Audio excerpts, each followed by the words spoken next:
Today's video, we are going on a tour at the Purísima Mission Church.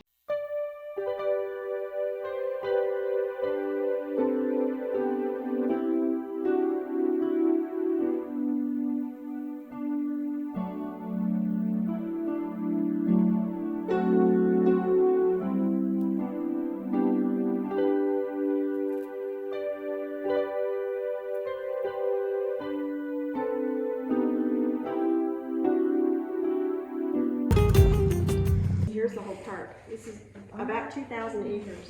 Okay. And this is the historic part here. Oh, you can see it's just a little tiny bit of the whole park. It says don't hit the bell.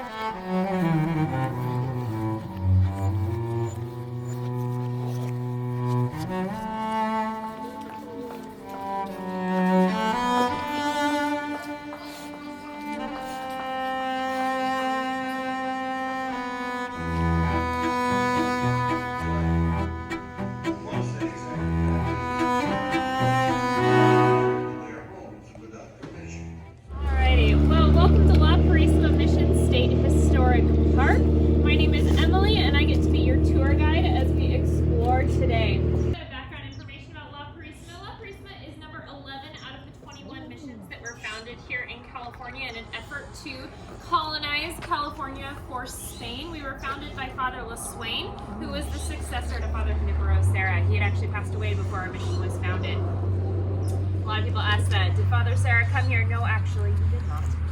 So, sorry to break it to you, but that is the facts. We were actually founded about 5 miles from this location, kind of in that direction towards the hillside.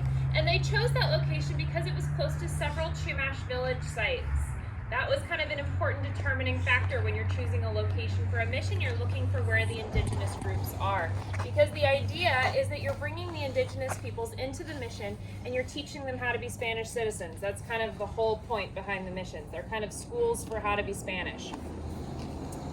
So they chose that location about 5 miles from here, but they were actually only located there for about 25 years. 25 years after the mission was built, there was something really important that happened in mission history. We call that El Año de los Temblores, or the year of the earthquakes. There was about a 7.5 magnitude earthquake that happened in December of that year. And due to some structural issues, when the mission was first built, the entire thing fell down. It was in complete ruin. It was unsalvageable. And that earthquake actually affected several missions, not just ours. It destroyed the church at Mission San Juan Capistrano. It destroyed, it also destroyed the church at Mission Santa Barbara, but it destroyed our entire site. And so Father Payeras, who was in charge of the mission at the time, I'll reference him a couple times throughout our tour, he petitioned to relocate the mission to a new location, which brings us to where we are today. This is the second site of Purísima, and they were located here from 1813 when they began construction until 1834 when the missions were secularized. So as we get going, I hope you'll ask if you have any questions. I will do my best to have an answer. But if you guys are ready, we'll head on our way. What's the meaning of Purísima? Purísima means the Immaculate, which comes from the full name, which is Mission La Purísima Concepción de María Santísima, which is the mission of the Immaculate Conception of the Most Holy Mary. So most missions go by a nickname, because if you say the full name, it's a bit of a mouthful. Thank you. Yeah.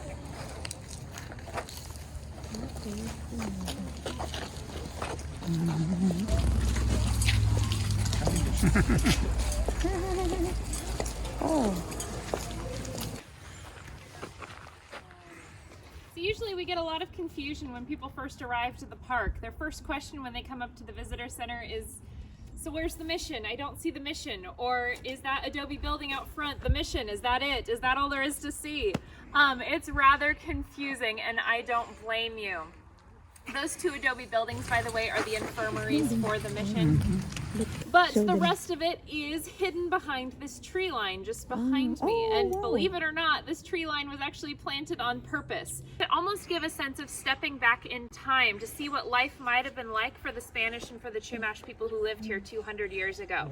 That's kind of the idea behind our mission. We are the most restored mission in California, and the mission buildings were restored to look the way they would have in the 1820s. And so, as we cross the bridge into the historical area, I would encourage you too to adopt that mindset of kind of stepping back in time to see what life might have been like for the people who lived here. So, if you want to follow me, we'll get going.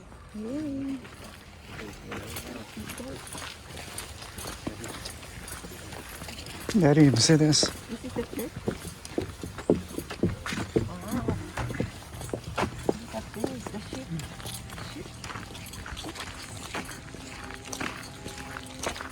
Wow. Amazing. Is this a church too for masses every Sunday? or not? No, our site has not had mass here for about 200 years. Oh my God. The church was actually in such bad ruin that it stopped being a parish church almost immediately after secularization. Oh. Yeah, they accidentally built the church building on top of a spring, which is like the #1 enemy of Adobe. You don't want Adobe to get wet, because when it gets wet, it turns back into mud. And so around the time it was built, they were already having issues with water damage. So, alrighty. Well, I figured we'd pause here because everybody loves the animals, and it's rather unusual to see animals at a mission. And that's because in most cases, the city would grow up around the mission. However, La Purísima is a bit removed from the city of Lompoc proper. The city did not grow up around us. However, on the bright side, that also means that we've retained a lot of the original land that would have belonged to the mission.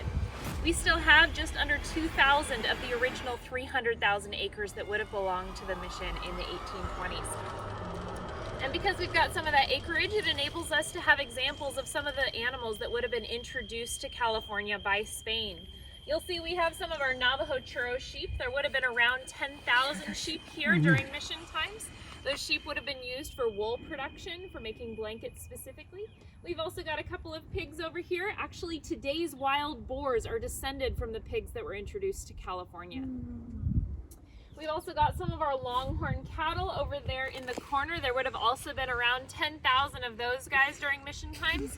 Cattle were a very important asset for the missions. A lot of their resources came from cattle, including tallow, which is the fat from the cows. They would make soap and candles from tallow. They would also use the hides. The hides were very important for trade here. In fact, sometimes we call the hides California dollars or California banknotes because each one was worth about a peso when you're talking about trade. The missions were actually pretty cash poor, but they were cattle rich. We also have some horses over there. Horses were an important part of transportation because we don't have cars 200 years ago. So horses are going to be important as well. There's also a donkey over there that's just hanging out with our goat. You might see baby Yeah, later. get it. But donkeys would have also been an important part of the workforce here at the mission. These are all animals that are not native to California. They were introduced by the missions because with the missions comes the Spanish lifestyle. Before the Spanish arrived, the native peoples of California lived very differently. Most of them were hunters and gatherers. They would have a village site where they lived, but they would go and they would look for the natural resources that we find in our area. And so with the introduction of animals, there's a big change in the environment, a big change in the lifestyle. There's a lot of things that are being introduced to California. And for the native peoples, it's a totally different way of life. Most of them have never seen a horse or a cow before. They've never farmed. These are all new skills that are being taught at the missions. In total, there would have actually been around 20,000 animals here at La Purísima at its peak. That's a big introduction. And so you can see why we would have had around 300,000 acres in order to maintain that number of livestock. If you have any questions about the animals, let me know. But if you're ready, we'll keep on moving.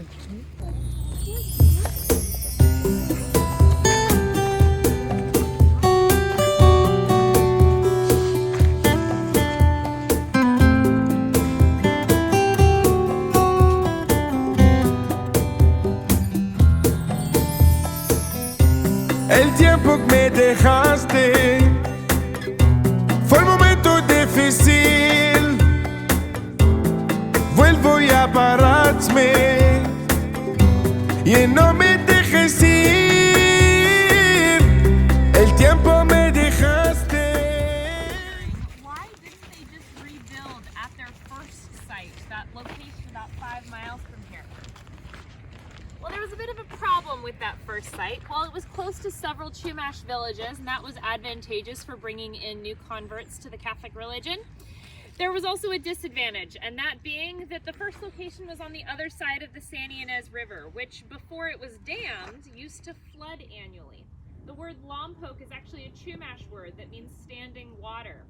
And so during the flood season, the first site was actually cut off from the trade route, which would be El Camino Real. It's that road that connects all 21 of the missions. You'll see the original section of it actually doesn't go that way. It actually goes this way, right past our mission where we are here. And so an earthquake destroying the first site was actually an excellent excuse for Father Payeras to move to be on the other side of the San Ynez River, closer to El Camino Real. And so that brings them to their current location, which, as you can see, is much closer to El Camino Real. In fact, it's directly on it. There's also a good water source here and plenty of land for grazing and raising crops. So, very advantageous and an excellent excuse. And so that is part of the reason why we are here and not there. We're gonna head on down towards the bell tower.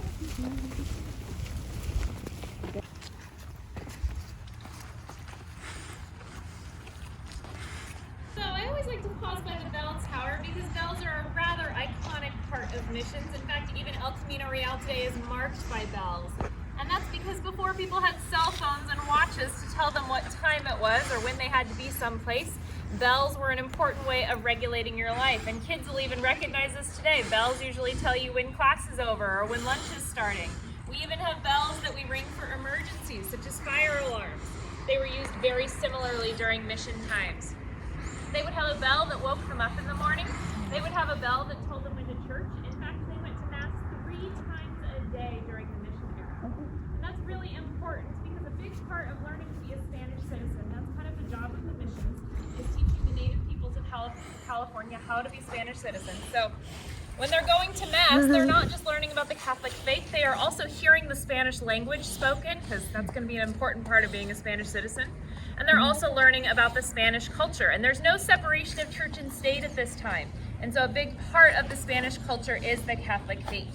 And so those are all things that are being taught as they are attending Mass. They would have also used the bells to let people know when food was ready. There were communally prepared meals here at the mission. And they would have also used them for emergencies, as I mentioned earlier. Now, I'm sorry to say that the bell tower you see today is not our original bell tower. It was in complete ruin by the time the Civilian Conservation Corps arrived in the 1930s to begin the restoration. In fact, much of what you see today is a complete restoration. There was very little remaining besides the residence building when they arrived. And so what you see today is a restoration that was done based on photographs that were taken during the late 1800s, drawings that were done even earlier than that, and even the recollections of people who have lived in the valley and remembered what it looked like before it started to fall apart. And so based on those descriptions that they had, they restored it to their best of their ability. However, we had very little to go off of when they did the restoration of the bell tower. There weren't any photographs or drawings of what it looked like. The most we know is that there were 5 bells in the mission inventory. However, you'll see 3 bells here today, and that's because the bell tower that we have right now is based on the bell tower that's at Mission San Ynez. I have a picture that I'll pass around for comparison. This is a photograph of the bell tower at Mission San Ynez. You'll see it looks very similar, except for the Purísima pink. Our bell tower is iconically pink, and that is a color that is unique to us. And we know that our bell tower would have at least had some pink on it, because when they were excavating the ruins, they did find fragments of the pigment here. They replicated we were there. and they made the creative choice to We were make the there. entire bell tower That pink. church We're not yesterday. entirely sure that Remember? that's what it looked like, but we know Yeah. that there would have been at least some element of pink involved in Remember the a bell picture tower. of That is And so that's Santa what you Ynez. see today and how it came to be. That picture was Santa Ynez. Yeah, I think so. There's something that I want to point out to you. And that's something that we see very commonly in Spanish architecture. And that's this pattern that we have engraved into the doors. We call this pattern the River of Life. And it would have definitely had meaning for both the Spanish and the Chumash people who lived here at La Purísima. I find that it's a good depiction of what life was probably like at a mission in the 1820s. The first wavy line represents that life is not always easy. We go through difficult seasons. For example, the pandemic that we've experienced in the last couple of years. That has definitely been a hardship for a lot of people. And it would have been true here at the mission as well. They definitely experienced disease that was brought by the Spanish that had a devastating effect on the Chumash people, particularly measles and smallpox, which they had no immunity for. However, the second line represents that life isn't always bad. We also go through prosperous seasons where we're doing well. And that was true here at the missions too. In particular, the year 1820 was kind of the height of our mission when it was kind of at its peak. And so I'll reference that year periodically throughout our tour. However, just like a river, life always keeps moving on. And so that's the River of Life.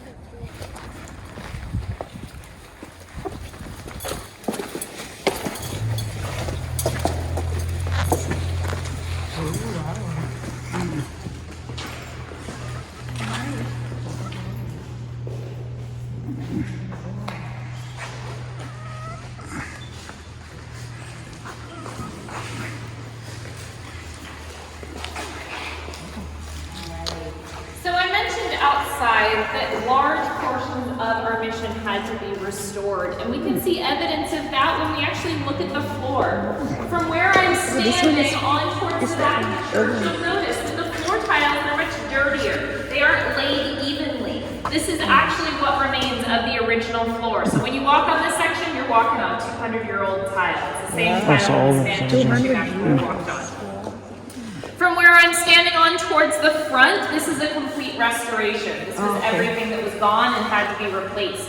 You'll notice that the floor tiles are a lot cleaner. They're laid levelly. Now, as a result of that, a lot of what you see here in our church had to be restored. It's not original to our mission. In particular, a lot of the frescoes that we see up at the front, those are not original to La Purísima, but that's actually pretty common for a lot of missions. Most missions actually copy their frescoes from Mission San Miguel, which still has its original frescoes. I'll pass around a picture, and if you look at the picture, you might notice there's some similarities in the designs. But that's a picture of the interior of Mission San Miguel. You might notice the clamshell and some other patterns have pretty similar designs to what we have up front. And so the fact that ours are entirely original isn't that unusual. Where is San Miguel? Where is that? San Miguel is just north of us, past San Luis Obispo. It's closer to Paso Robles. One of the patterns that is original to La Purísima is kind of this orange pattern that we see going down both sides of the church. There's actually a remnant of this in the back corner that was preserved. And so what the Civilian Conservation Corps did was they actually took a stencil of that pattern and they continued it down both sides of our church so that something that was unique to us would be prevalent throughout. Have any of you been to visit any of the other missions? Yay. Yeah? Any differences between our church and the ones that you visited? There's kind of a big one in particular. Is there something missing from our church? Cross? Let's see. Oh, no, there's one there. Let me see. There's one outside. What's missing? Let's Oh, see. no, pews! Do you guys notice any pews in here? That's rather strange, isn't it? Why isn't there any pews? Anytime you go to a church or an auditorium or a playhouse of some kind, usually there's chairs for people to sit in, right? Yeah, that's right. There's no pews in our church. We've got some benches along the side, but that's really not enough to house the entire population of La Purísima in 1820. In the year 1820, there were around 900 people living here at La Purísima. At its peak, we had just under 1,500 people living here. And all of those people would have fit inside of our church when they gathered for Mass here in 1820. However, it does kind of beg the question, where were they going to sit? Did there used to be chairs in here? Or were they taken out? Well, believe it or not, if you visited another mission and you've seen pews, those were added later. They were not there originally. During the 1820s, when the missions were at their height, There would not have been pews. Traditionally, people would have actually sat on the floor. And in fact, the floor tells us a lot about where they would have sat. You might notice that in the center, we have a different shaped tile that starts here and goes all the way to the back of the church. Yeah, this is That was so that people knew which side to sit on. They actually split people by gender. That was a part of the Spanish culture that was introduced to California. Men would have sat on one side and women would have sat on the other side, and then the elderly or infirm would have sat on the benches that you see here. The reason why our church doesn't have any pews right now is because we are not an active parish church anymore. They stopped holding Mass here about 200 years ago because of the water damage that had happened historically, not even contemporarily. In fact, we still have to keep a dehumidifier in our choir loft to prevent further water damage from happening to the restoration. And so that's part of the bubbling and the damage that you see in the back corner over there. But because we are not an active parish church, we are a state park, and our church is a museum. We're not holding Mass here on Sundays. We get to show you what a mission church would have looked like historically. We're not worried about all the people who are going to be gathering on Sunday. That's not something that we have to contend with.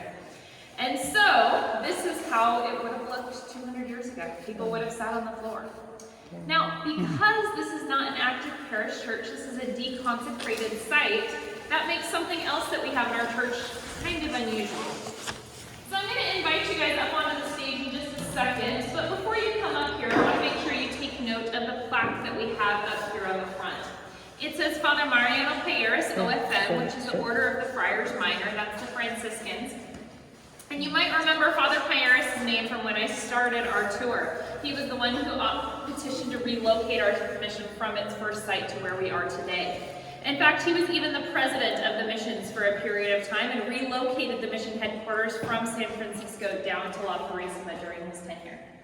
He actually passed away here at La Purísima in 1823. And when he passed away, he was buried here in our stage. Now, there's a bit of a problem with that, because if you were Catholic, you want to be buried on a consecrated site. La Purísima is not a consecrated site. And there was actually a priest who came here around the turn of the century and noted that Father Payeras was buried here in our stage and said, that's problematic. And so what he did was he took a portion of Father Payeras' pinky and he took it down to Mission Santa Barbara. And so if you visit Mission Santa Barbara, you will note that Father Payeras' name is also there in their altar. And that's because part of him is there, but most of him is still here in our stage. And so as you come up onto our stage, I would ask that you please don't step on Father Payeras. So as I mentioned, a lot of what you see up here is a replica from other missions, because this half of the church was almost entirely eroded, except for I think the back corner. So, fun fact, that corner is original. But all of the frescoes, the statues, the altarpiece, these were all brought in later during the restoration. One of my favorites is actually the altarpiece that we have up here. This is actually a replica of the one that's at Mission Santa Barbara. So if you go and you visit their archives, you will see something very similar. But that's actually really appropriate because the Chumash people actually went to several missions, not just La Purísima. They went to Mission San Luis Obispo, they went to La Purísima, they went to San Ynez, they went to Santa Barbara, and they also went to San Buenaventura. And you have to remember that there were not nearly enough Spanish people in order to build all of the buildings that we see, to decorate all of the buildings. And so it would have been Chumash builders and artisans who built everything that we see today. And so even the altarpiece that we see here would have been done by Chumash artists. And so it's not only the Catholic symbols that we see in here, but we also see elements of the native culture as well. For example, if you notice, we've got this inlay here that is made from mother of pearl. That comes from the inside of an abalone shell. In fact, the Chumash were rather well known for the things that they did with shells. Their name actually means the shell bead people. And that was because they would make trips out to the Channel Islands and carve little beads out of the olivella shells that they found out there. And those beads they would string onto necklaces, and that was actually their money. The number of times that you could wrap those beads around your hand was how much it was worth. And so they were rather famous for the things they did with shells, including abalone. They would use abalone for decorating their belongings, such as their clothing or their possessions, They would also use it for decorating things like bowls. They would even make all of the abalone shells themselves into like containers for holding items, because they're kind of a large bowl shape. You could plug the holes of it with something called yop, which is like a mixture of tar and pine pitch, and so they were rather multi-purpose. They would even eat the animal that lives inside of the abalone shell. So that was an important part of their culture, and so we see that reflected here in our altarpiece. Now, we don't know what ours looked like, but it was probably fairly similar to the one at Santa Barbara. Something else that I often get questions about are the statues that we have here in our altar. I'm sorry to say that these are not 200 years old. They are not the original ones that were here at La Purísima. In fact, a lot of the furnishings that you see here are not the originals. And that's because when the missions were secularized, a lot of the things that we have here were taken to other missions or other churches, things like that. And so we don't know what happened to ours. These ones are correct, though. We do have an inventory of the statues that would have been here. And so these ones date to around 1950, I believe. And so we have St. Joseph over on one side. We have St. Anthony over on this side. And he actually appears twice in our church. The first time is up here. The second time is that rather large painting over on the side.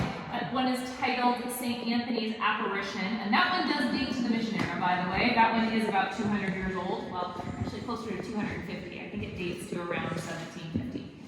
So that's St. Anthony's Apparition. The one in the center is important, though, and for our fourth graders, now you can be an insider the next time you visit a mission. The statue in the center is who the mission is named after. So, if you go and visit Santa Barbara, we've got St. Barbara in the center.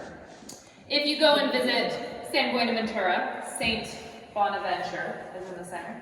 Let's see, San Ynez, we have St. Ynez, right? So, La Purísima, I mentioned the name of our mission earlier, Misión La Purísima Concepción de María Santísima, or the Mission of the Immaculate Conception of the Most Holy Mary. So, any guesses as to who is in the center? Mary, there we go. We have Mary, the Mother of Christ. That's who we are named for. We were founded on her feast day, which is December 8th. So that's how we got our name. So that's Mary in the center right there. I always get questions about our bell wheel or our Gloria wheel. And this would have been used during the Mass, particularly during communion. And they would have used this almost all year long. It has a very kind of joyful sound to it. I'll ring it for you guys. Actually, do you want to ring it for me? Okay, I want you to turn it 3 times. So 1, 2, 3. There we go. Good job. Alrighty, so that's our Gloria wheel. And as I said, it would have been used almost all year long, except for 1 week out of the year, which is what we call Holy Week. It's the week that leads up to Easter. And in most Christian churches, it's a little bit more of a somber time. It's the story that is told in the paintings of the Stations of the Cross that we have lining both sides of our church. The Holy Week is the week that leads up to Easter, so that's the story of the death and crucifixion of Christ, followed by his resurrection on Easter. So, as I said, it's a little bit more somber. So something like the Gloria wheel would not have been appropriate. And so during that week, they would switch over to this other one that we have here. This is our clapperboard, and it has a very different sound to it. Does anyone else want to turn this one for me? Alrighty, so this one has a direction to it. You have to go this way. If you go the other way, it'll get stuck. Good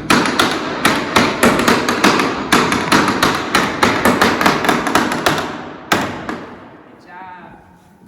Alrighty, so that was our clapperboard. Does that sound remind anyone of anything? What about a hammer? Yeah. Oh, yeah. Yeah, the hammering? Yeah. Which we see also in the story of the Stations of the Cross, right? This hammering of nails on the cross. Yep, so that is the reason why they would switch over to the clapperboard during Easter. It's a little bit more appropriate for it that week. Alrighty, so those are our instruments. Look at that. Yep.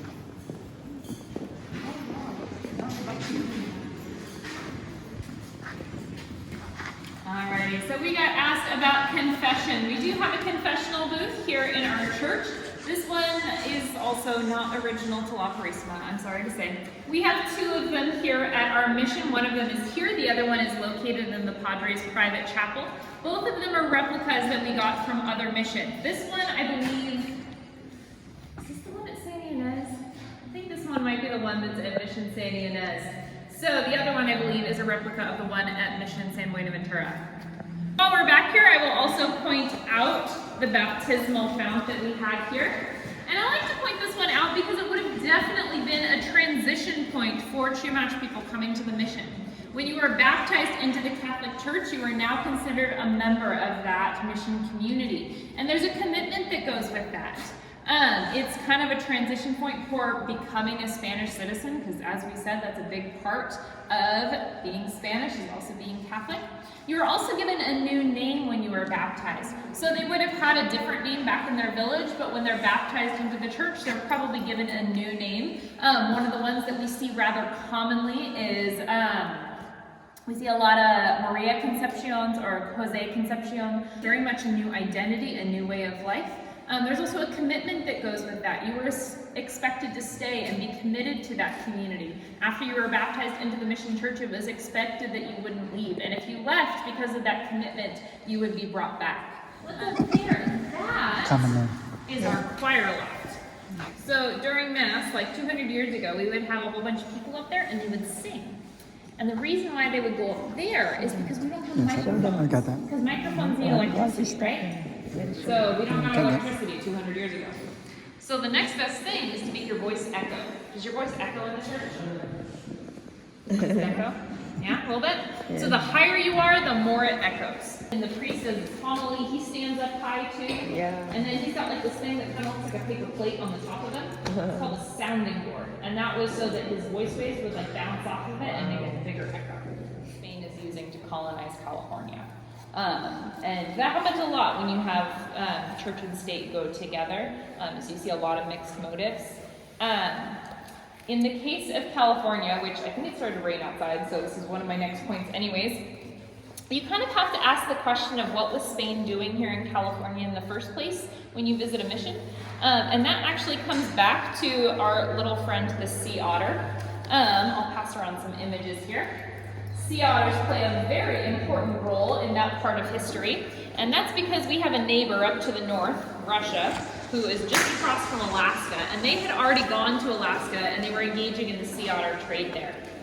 And so they were turning quite the profit with trading the sea otter pelts. They're rather valuable due to the density of their fur, because they don't use blubber to keep warm in the Pacific. They use their fur because it traps air bubbles against their skin. However, they were so successful at hunting sea otters in Alaska that they came down into California because they had almost hunted them to extinction up in Alaska. And that is when they established Fort Ross along the California coast.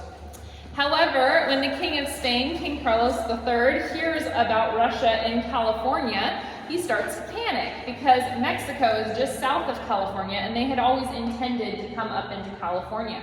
However, now Russia is coming down and he has to come up with a way to keep Russia from moving further south. However, Spain does not have the military resources for a military conquest of California. They're a bit tied up in that regard. And so instead of doing a military conquest, they decide they're going to do a cultural and spiritual conquest of the land. And the way they're going to do that is by sending the Franciscans into California to establish missions along the coast. And the way they're going to work is they're going to look for the people who already live in California, the native peoples. They're going to bring them into the missions. They're going to teach them how to be Spanish citizens. And that's how they're going to create a Spanish presence in California. And so that's kind of what I mean by the missions are kind of schools for how to be a Spanish citizen. The ultimate goal of the missions is they're going to take the land that the missions are built on, so that 300,000 acres I mentioned, they're going to divide it up and give it to the Chumash people after they've learned how to cultivate it. However, as we have noticed, that didn't really work out.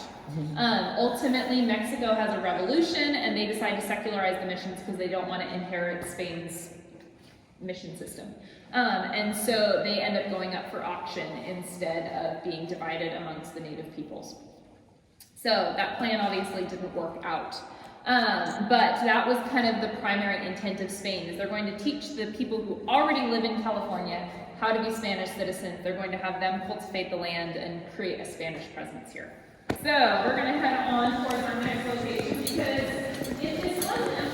military conquest of California. Well, that kind of begs the question of what did the military presence here in California look like? So we're going to head on over to the courthouse. It doesn't need to go all the way through, but yeah, like that. Perfect. We're going to head on this way. Oh, good. So I'll give you a little bit of explanation before you can take a peek inside. So this would be the cuartel, which is kind of the Spanish word for the soldiers' quarters, kind of the barracks for the mission. You might notice when you step inside that we have Roman numerals on the wall, numbering 1 through 5. That is because they didn't really have a standing army here in California. In fact, they had about 5 soldiers with 1 corporal who was over them. And they weren't really acting in a military capacity here. They were a lot more like the police officers at the mission. Their job was to make sure that the people who lived here were following Spanish laws and to defend the mission if it so came to that. However, it rarely did. They were not really going up against other militaries. They were mostly encountering native peoples. And so you might notice that some of the equipment that we have here in our cuartel is made out of leather. In fact, the soldiers were known as soldados de cuera, which means leather jacket soldier. So I have a picture I'll pass around so you can see. You'll notice that our soldado is wearing a leather jacket. It's kind of a buff, kind of beige color. It would have been made from 11 layers of deer skin. And that probably wouldn't have been enough to stop, for example, the musket ball from a brown vest. But it might have been enough to keep you safe against maybe an arrowhead or maybe like a stone knife.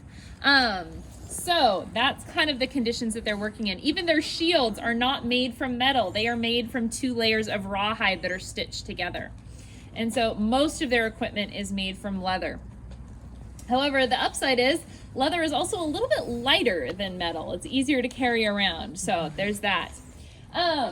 However, one of the other issues that they're running into is it's really hard for Spain to even get men to enlist as soldiers because when you become a soldier, a soldado de cuera, you are enlisted for 10 years of service. So 10 years you got to commit to. And the problem is you're probably not going to get paid for like 5 of those years. It takes a while before your pay kicks in. However, at the end of those 10 years, they were going to promise you a land grant. In fact, one of the largest land grants that we see is the De la Guerra house in Santa Barbara. He served for about 20 years, which is why his piece is a little bit larger than most. Couldn't be just anybody, though, who enlisted to be a soldado. You had to be at least, I think it was about 15 or 16 years old. So there's an age requirement. You also had to be at least 5'2", so there's a height requirement. That was about the average height of a male at that time. So you'll also notice that our doorways are a little bit shorter than modern ones. But people were shorter back then, so there's that. And like I said, after 10 years of service, you did get a piece of land. And if you got married, you could even move out of the cuartel and into your own apartment where you would live with your wife. Often the soldiers would even intermarry with the native women. And that was actually encouraged because they really wanted to spread Spanish culture in any way possible. And if you are married to a native woman, your children are probably going to be raised in the Catholic Church with a very Spanish influence. And so that was all encouraged here. You'll also notice there is a door kind of on the back end. That is the doorway to the jail. But the Spanish were actually very utilitarian. It's not just a jail, it is also a stable, because that is where they would keep their most valuable horses. Because then if a horse thief comes through, he has to get through you while you're sleeping in order to get to your horse. So very utilitarian in that sense. There's also a pair of stocks in the quarter. Most people are familiar with common stocks, which includes the neck and the hands. However, these are what we call leg stocks. They were only for the feet. And you might wonder why that is. But if you think about it, missions are working ranches, and the Chumash people who live here are the workforce. They're the labor. And so if you have someone tied up in the stocks all day, you also have lost one of your workers. And so they were very utilitarian in this respect as well, because if your feet are tied up but your hands are free, you can probably do chores while you're sitting there. So parents, there's a good note for if you ever put your kids in timeout, give them a chore to do while they're sitting there. That was kind of the idea with the stocks, is while you were sitting there, you would probably be shucking corn or cleaning wool. Alrighty, so we are going to be walking down the corridor of what we call our shops and quarters building.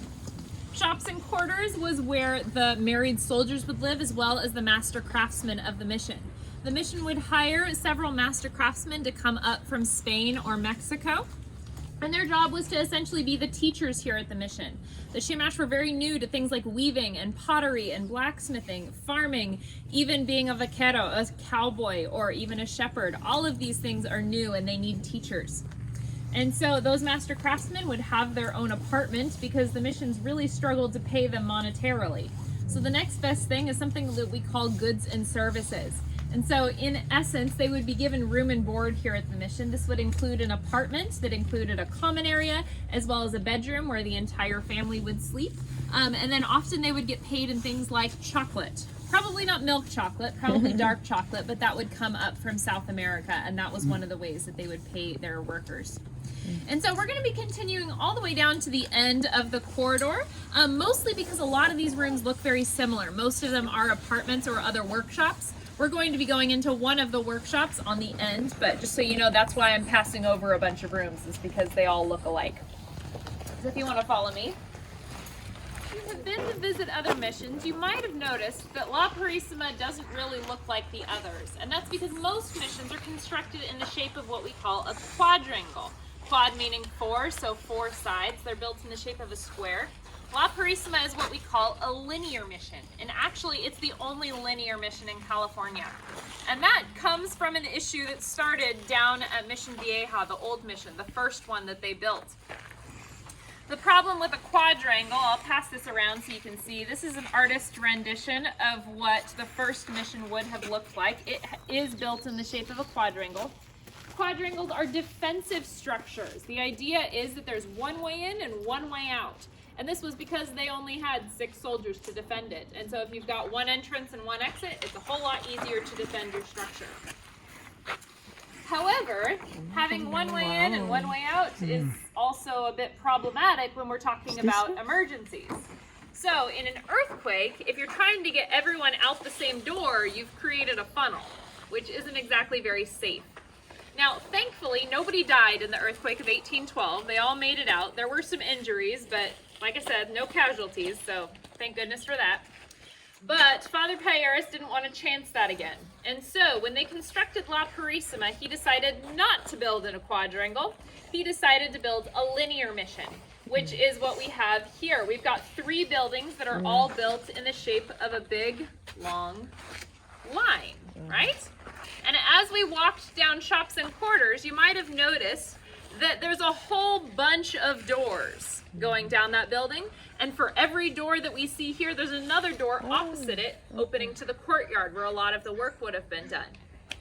So that if there was ever another emergency, no one would get stuck in the courtyard. They would be able to exit quickly and efficiently without creating a funnel. And so a lot of things that we see here today are actually because of that earthquake. This mission was designed with safety in mind, and it's actually worked out pretty well because while we've had a lot of rain damage, we haven't had any earthquake damage since. So one of the other things that was also added are these buttresses that you see along the back side of the Padres residence building.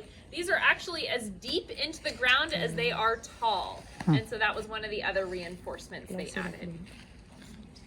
Alrighty, if you want to follow me up into the corridor here. So as I mentioned, much of La Purísima had eroded by the time the Civilian Conservation Corps began their restoration.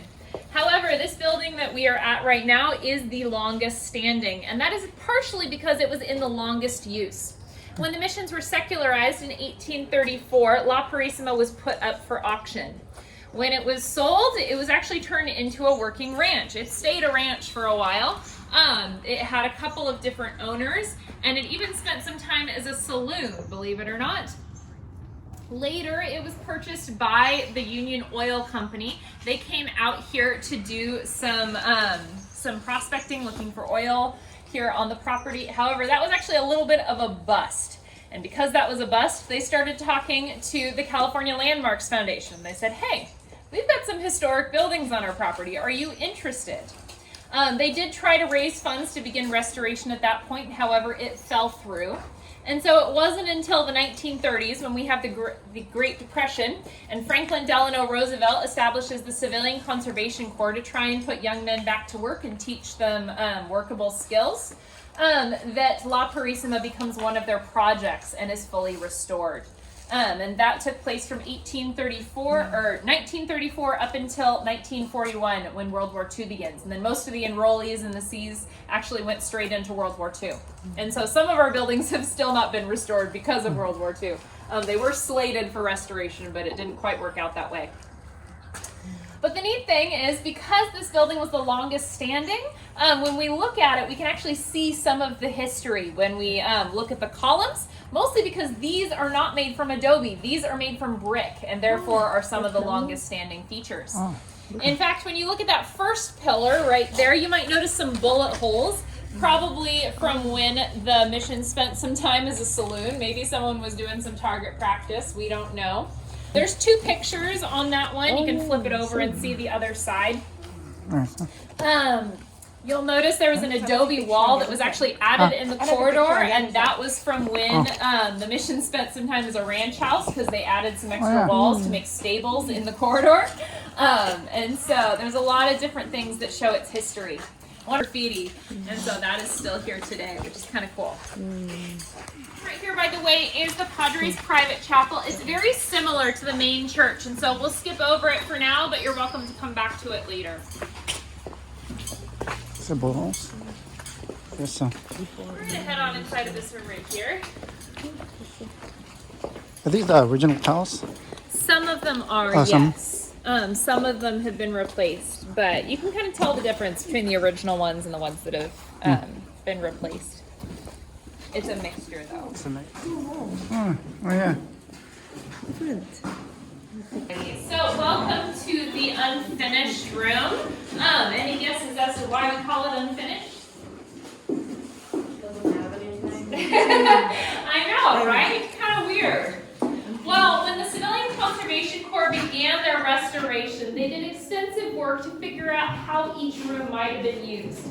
However, they struggled to figure out what the point of this room was, and because they couldn't figure it out, they decided to leave it unfinished. The idea was that when people came into this room, they would see a little bit closer about how the missions were constructed. You might notice when you look up at the top of that back wall, you can see the exposed adobe bricks. Those are made from a mixture of mud and straw and sand and clay that were all mixed up together and then formed into bricks, and then they would be sun-dried. When they were dry, they would be stacked into our walls. You might notice it's a little bit chilly inside of our rooms, and that's because it's a bit like a refrigerator. The thing about adobe is the taller you make the walls, the thicker they have to be. And so most of our walls are at least 3 feet thick, if not closer to 4 or 5. So if you were to stand and try and put your hands on both sides of it, you'd probably have to stretch out like all the way. It's really thick.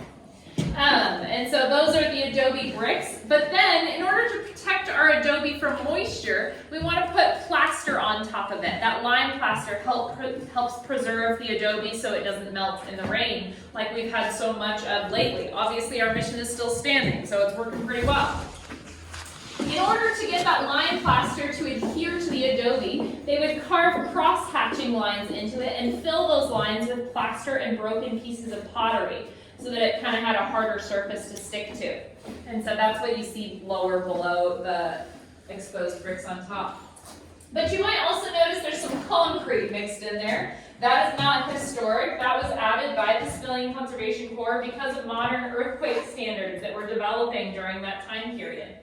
Actually, a lot of missions that haven't undergone the same restoration have had to do it after the fact. They've had to retrofit the concrete in order to meet modern standards. And in order to do that, they actually have to take off all of the roof tiles and drill down into the walls to pour concrete and rebar.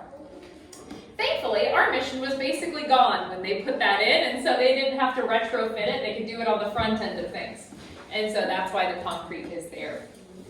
Next to us, you might notice we have one of our Padres bedrooms. There's another one opposite it that we'll be talking about in a little bit. There would have been 2 Padres per mission. So we're going to head on this way.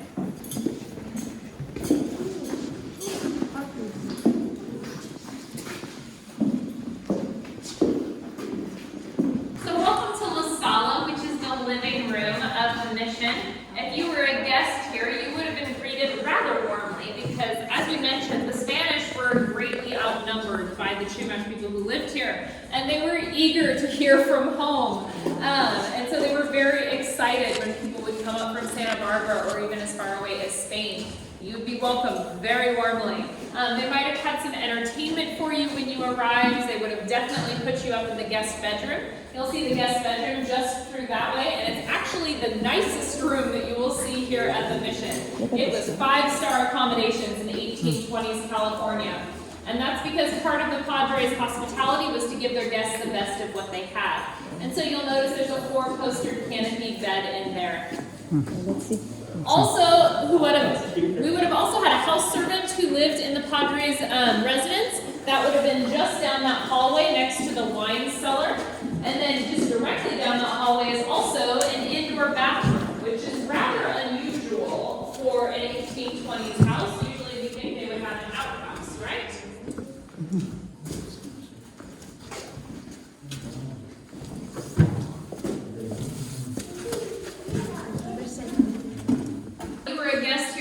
Served in the dining room. The house servant would have actually brought your food over from a separate building that is just across that way. It's behind the Padres residence building if you feel like exploring a little bit. It's a separate kitchen called the Pozolera.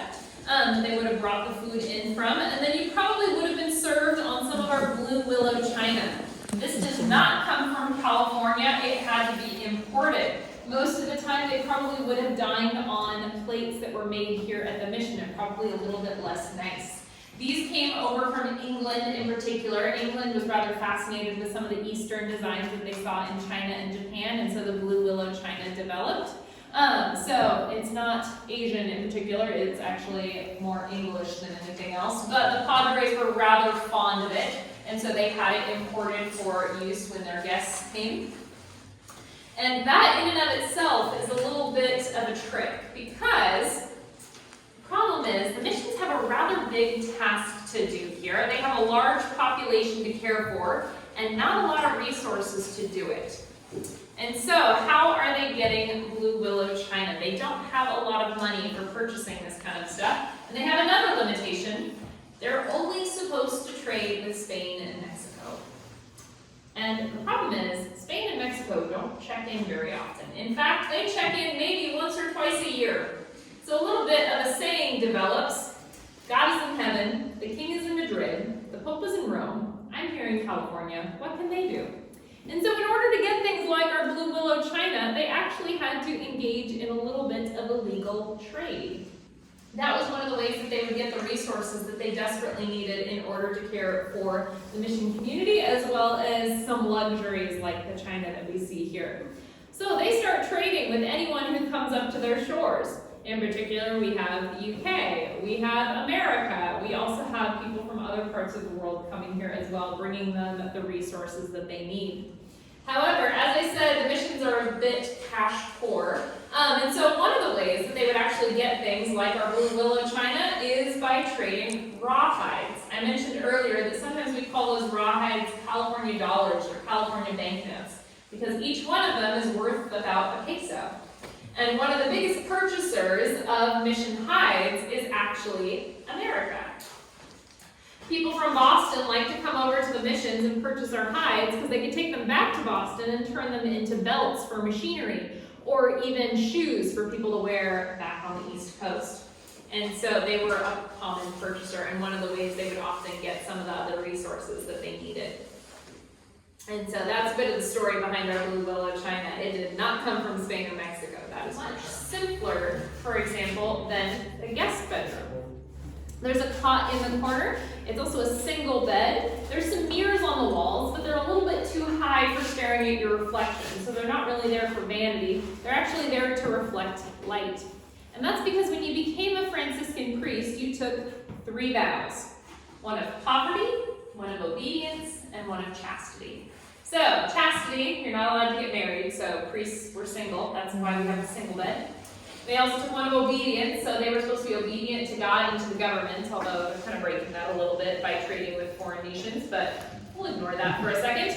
And then poverty, meaning they had a very simple life. And so the blue willow china is not for them, it's for their guests. In fact, most of the time the priests had a uniform that they wore that was very simple. It was a robe with the knot that we're familiar with and the sandals.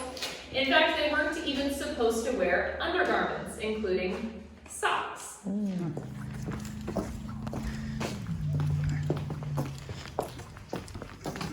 Oh, okay. Oh, this is the, okay. Oh, I can see more of it. I like the chair.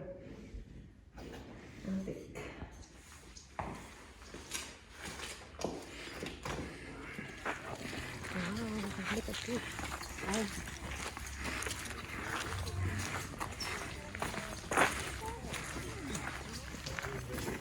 Another one there.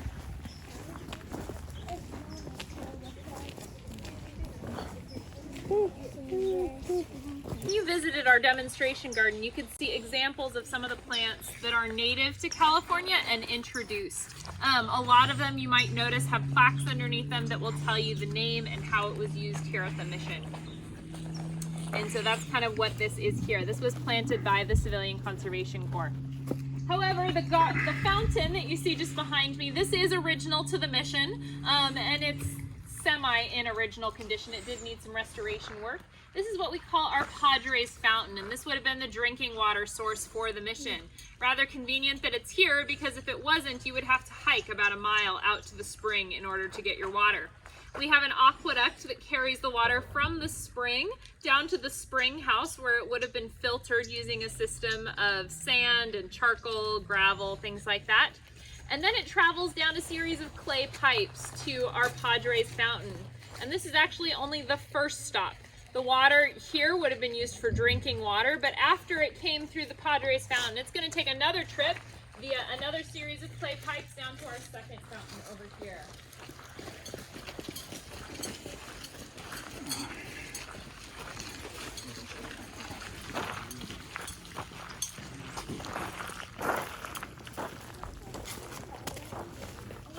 Watch out, it's a lot deeper than it looks. I think this one's about, 3 feet deep. Yeah, doesn't 3 look feet it, deep? so Oh. be careful. It doesn't look like it. Alrighty. So this is actually one of 2 fountains like this that we have. We call this our lavanderia. Lavanderia comes from the Spanish word llevarse, which means to wash. So what you're looking at is actually a 200-year-old washing machine. It worked very similarly to the way you would imagine a scrub board might, or like a washboard. The clothes or any items that needed washing, including people, would have been rinsed in the fountain here. And then after it was washed in a basin, you could have used the sides of the lavanderia in order to scrub the dirt. And then the gray water travels down this channel that we have right here, all the way down to the drain on the far side. The drain then is connected by a series of pipes over to the cistern that we have over here. Cisterns are kind of like floating tanks for the water. We have several of them here at the mission, all of which are in original condition. They weren't restored, which is kind of cool. So this one is the way it has looked for the last 200 years. The water would have been held here in the cistern before it was carried down another aqueduct, which we actually walked over on our way in, out towards some of the farmland, which actually is still used as farmland today. Historically, it was used that way. It's still farmland today. That water, or that aqueduct, kind of carries it out to the fields, where its final destination is for irrigation. So we've got quite a lot of recycling going on here with water. It's quite the elaborate setup. Any other questions about anything you've seen? Alrighty, well, I hope you guys enjoy your visit here at La Purísima. On behalf of State Parks, my name is Emily, and I hope you enjoyed your tour. When you're ready to head back, you can actually follow the fence line over there. There's another bridge that will let you out right next to the gift shop. It's in the second of the 2 Adobe buildings that we passed on our way in. If you have any other questions, like I said, feel free to ask.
Yeah.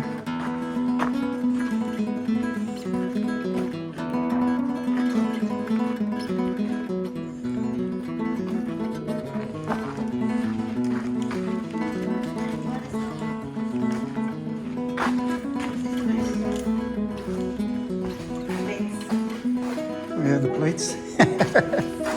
No? Oh, yeah. There are the plates.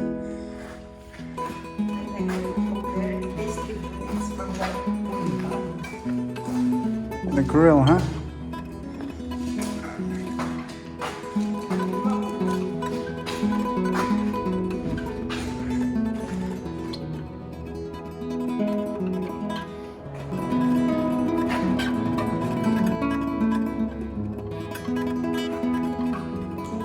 Let's go check this out.